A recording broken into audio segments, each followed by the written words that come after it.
Hello दोस्तों, नमस्ते, प्रणाम। मैं आशा सरगम अपने यूट्यूब चैनल में आप सभी लोगों का स्वागत करती हूं और आज मैं लाचारी गीत लेकर आई हूं। आप सब लोग सुनिए, लाइक कमेंट करते रहिए।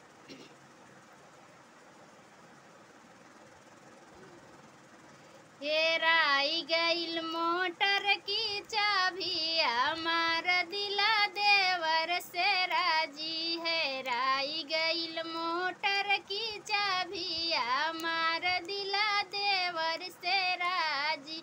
देवर हमार हमें गाना सुनावे, देवर हमार हमें गाना सुनावे। तू का सुनैबा पिया पाजी, हमार दिला देवर से राजी।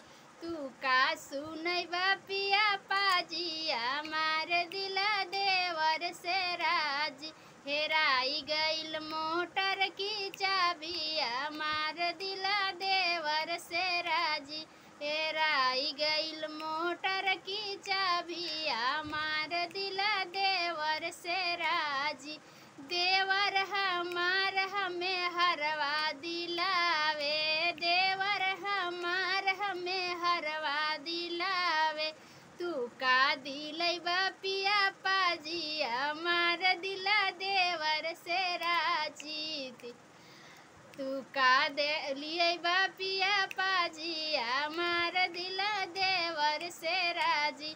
हेराई गईल मोटर की चाबी, हमार दिला देवर से राजी। हेराई गईल मोटर की चाबी, हमार दिला देवर से राजी। देवर हमार हमें चूड़ी लियावे, देवर हमार हमें चूड़ी लियावे। तू का लियैबा पिया पाजी, हमार दिला देवर से राजी। तू का लियैबा पिया पाजी, हमार दिला देवर से राजी। हेराई गईल मोटर की चाबी, हमार दिला देवर से राजी। हेराई गईल मोटर की चाबी, हमार दिला देवर से राजी।